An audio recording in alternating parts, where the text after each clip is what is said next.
Okay guys, welcome to my new video. आज हामी kinematic of पार्टिकलको न्युमेरिकल पार्ट गर्न गइरहेका छौँ। It's an important question. फर्स्टमा हामी क्वेसन बुझौँ। फर्स्ट अफ अल के भनेको छ भने pulley D is attach to collar which is pull down at 3 inch per second। Pulley D, यो पुल्ली डी हो। and at t is equals to 0, polar A start moving down from K with constant acceleration and zero initial velocity. Knowing that velocity of polar A is 20 inch per second at it past L, determine the change in elevation, velocity and acceleration of block which block A is at L. Okay, यो क्वेसनलाई के भन्न खोजेको छ भन्दाखेरि नि एउटा pulley D छ attach to collar. यो यसमा मेनमा हामीले के बुझौँ भने यो क्वेसनमा 3वटा मुभेबल पार्ट छ।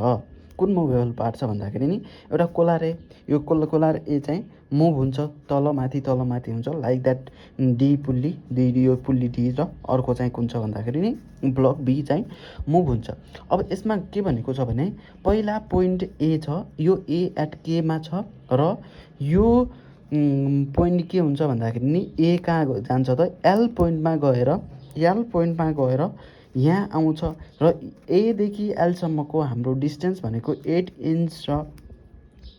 अब यो एदेखि एलसम्म आउँदाखेरि यो बी चाहिँ बीले कति माथि जान्छ, कति चेन्ज हुन्छ क्या, यसको इलिभेसन कति चेन्ज हुन्छ, एसिलेसन के हो, अनि त्यसपछि एसिलेसन के हो र यसको भ्यालुसिटी फाइन्ड आउट गर भनेर भन्छ। अब यसमा हामीलाई के दिएको छ भन्दाखेरि नि सुरुमा pulley D is attach to, pulley डीको के दिएको छ यसमा, pulley D is attach to collar with pull down at यति यसको भ्यालुसिटी के दिएको छ त के दिएको छ पुल्ली डीको भ्यालुसिटी दिएको छ at t equals to 0, collar A start moving down from केबाट तल मुभिङ डाउन भयो with constant acceleration and 0 initial velocity. Okay, 0 initial start from रेस्टमा रहेछ, रेस्टबाट सुरु हो। Knowing that the velocity of collar A is, A को velocity चाहिँ दिएको छ हामीलाई थाहा छ यति पास। Determine the change in elevation velocity. Okay, अब गिभन पार्ट लेखौँ हामीले। सुरुमा के छ, पुल्ली डीको भ्यालुसिटी दिएको छ per second, inch per second. Okay, pulley D velocity D, velocity of D बराबर के त भ्यालुसिटी अफ डी कति त 3 inch पर सेकेन्ड, यो कन्स्टेन्ट भ्यालुसिटी है। अनि A start moving down from के, constant acceleration and 0 initial. Okay, V initial एमा कति दिएको छ त, भी इनिसियल एमा दिएको छ हाम्रो 0, किनकि स्टार्ट 0बाट स्टार्ट भएको छ। नोइङ द्याट भ्यालुसिटी अफ र फाइनल भी एफ ए, यो फाइनल कहाँसम्म एल पोइन्टसम्म पुग्दाखेरि यसको भ्यालुसिटी कति दिएको छ 12 inch पर सेकेन्ड। ओके, अनि त्यसपछि डिटरमाइन चेन्ज इन इलिभेसन। अब हामीलाई के निकाल भन्छ भने, अनि यसपछि केदेखि एलसम्मको डिस्टेन्स दिएको छ यस ओके, यस ए नै भनौँ, यस ए इक्वल्स टु त्यो डिस्प्लेसमेन्ट हो 8 inch दिएछ। अब हामीलाई फाइन्ड आउट गर के भनेको छ भन्दाखेरि नि हामीलाई फाइन्ड आउट के गर भनेको छ, acceleration of block B, change in elevation. Okay, yes B, यो भीको डिस्प्लेसमेन्ट कति चेन्ज भयो, त्यसै गरी भ्यालुसिटी भी, त्यसै गरी acceleration A B find out गर भनेर भन्छ। ओके, अब यति हामीलाई क्वेसन दिएको छ, यो गिभन भएको छ। अब हामीले यसलाई सोल्भ गर्ने। अब हामीलाई थाहा छ रिलेसनहरू थाहा छ, जस्तो कि हेर है, v square equals to u square plus 2as। अब भी स्क्वायर भनेको कति छ, भन्दाखेरि नि भी ए को स्क्वायर है फाइनलको, भनेपछि 12 को स्क्वायर इक्वल्स टु यु भनेको 0 हो प्लस 2 इन्टु हामीलाई ए त हामीले फाइन्ड आउट गर्नुपर्ने छ नि त यसको ए पोइन्टको लागि। अहिले एमा ए पनि छैन, ए हो, अनि एस त दिएको छ हामीलाई, एसए भनेको कति दिएको छ इन्टु 8 दिएको छ होइन। 12 144 हुन्छ, यो 12 को स्क्वायर भनेको 0 प्लस 2 16 ए अनि ए बराबर 144 डिभाइडेड बाई 16 इक्वल्स टु कति हुन्छ है 144 divided by 16 is equals to 9. Okay, 9 inch 9 inch per second square. यसको एसिलेसन चाहिँ यो भयो मिटर पर सेकेन्ड स्क्वायर, यसमा इन्च पर सेकेन्ड स्क्वायर भयो एसिलेसन बराबर। अब हाम्रो एसिलेसन आयो। अब फेरि पनि हामीलाई अब हेर है, एसिलेसन हाम्रो यसको एसिलेसन फाइन्ड आउट गऱ्यौँ। अब यसको यहाँदेखि यहाँसम्म पुग्नको लागि हामीलाई टाइम पनि फाइन्ड आउट गर्नुपर्ने हुन्छ। अब टाइम निकाल्ने भनेको फेरि अर्को v is equals to u plus 2as, v is equals to u plus 2as, sorry है के अरे भी इज इक्वल्स टु कुन अर्को रिलेसन कुन हुन्छ, v square is equals to v is equals to u plus 80, v is equals to u plus 80 हुन्छ है। अब भ्यालुसिटी कति दिएको छ यसमा, किनकि हामीले टाइम निकाल्नुपर्ने हुन्छ नि त, टाइमवाला फर्मुला।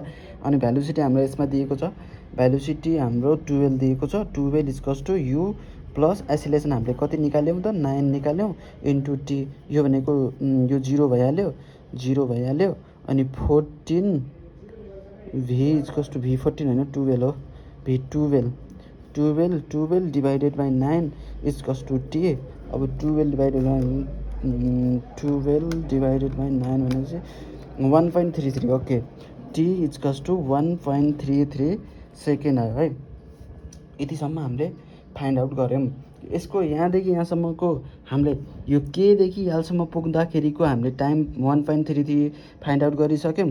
देन आफ्टर हामीले अर्को के गऱ्यौँ त, अर्को हामीले एसिलेसन पनि फाइन्ड आउट गऱ्यौँ। अब हेर, यो पुल्ली डी छ, यो पुल्ली यो ब्लक बी माथि जान गयो भने पुल्ली डी त तल आउनुपर्ने हो नि। यो रोप छ, यो रोपले त यसलाई यो त तल आएपछि यो पुल्ली तल आउँछ हैन, यो तल आउँछ, यो तल कहाँसम्म आउँछ, यो पनि यहाँ तलसम्म आउँछ। हेर, अब यसमा हाम्रो पुल्ली डीको चाहिँ भ्यालुसिटी के भनेको छ भन्दाखेरि नि, भ्यालुसिटी चाहिँ कन्स्टेन्ट भ्यालुसिटी भनेर कन्स्टेन्ट भ्यालुसिटी पुल्ली डीको चाहिँ दिइदिएको छ।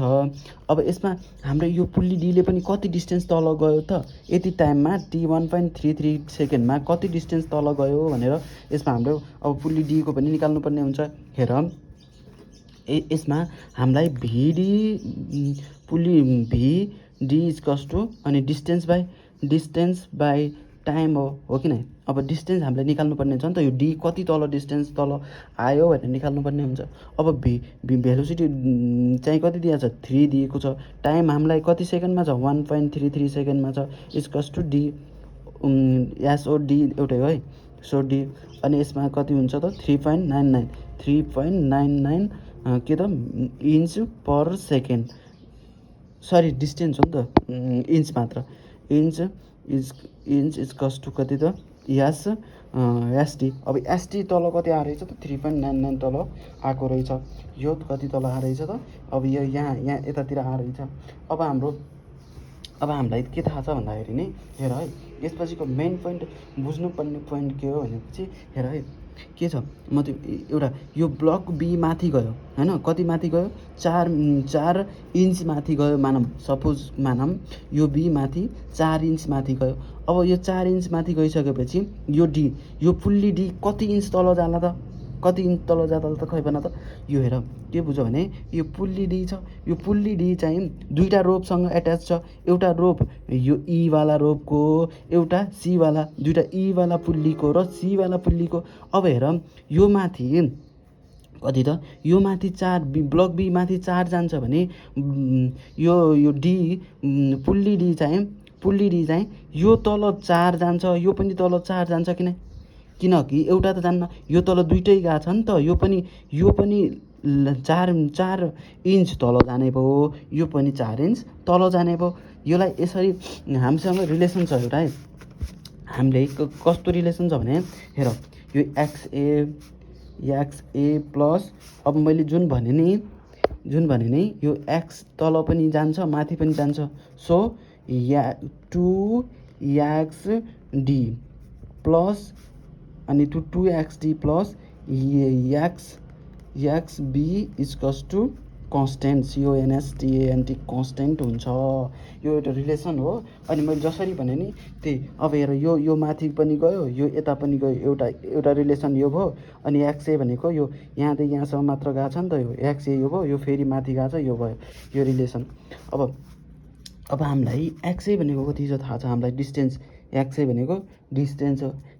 XA को डिस्टेन्स कति छ 8 छ प्लस 2 XD को हामीले भर्खरै निकालेको XD को कति छ त XD को 3.99 2 × 3.99 प्लस हामीलाई XB कति माथि गयो भन्ने त निकाल्नुपर्ने छ। यो भनेको 0 हुन्छ कन्स्टेन्ट भनेको 0 टोटल हो नि त यो।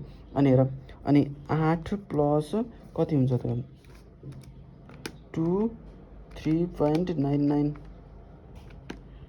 गर्दाखेरि कति भयो त 7.98 प्लस XB इक्वल्स टु 0।